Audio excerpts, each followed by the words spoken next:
είναι αυτό? Ένα σπουργίτι.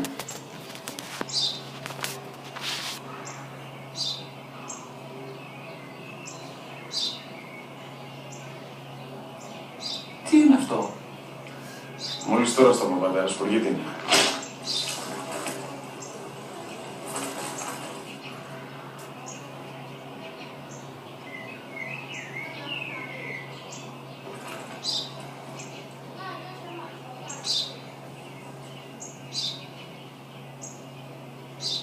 Τι είναι αυτό?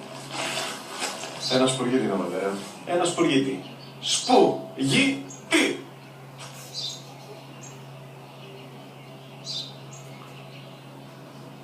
Τι είναι αυτό? Γιατί το κάνεις αυτό το πράγμα, μπορείς να πεις τόσες φορές σου είπα, είναι ένα σπουργίτι.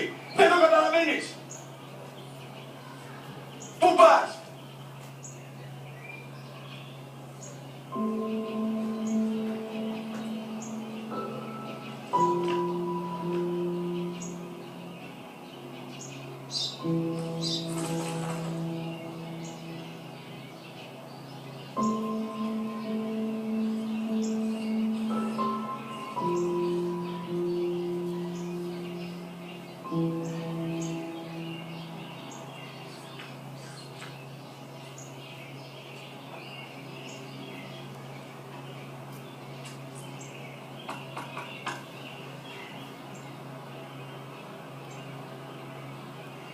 Δυνατά.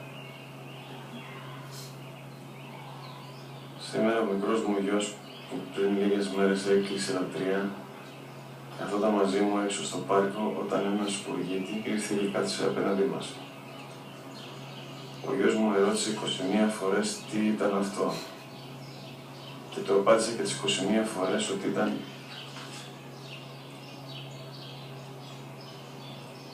ένα σπουργίτι.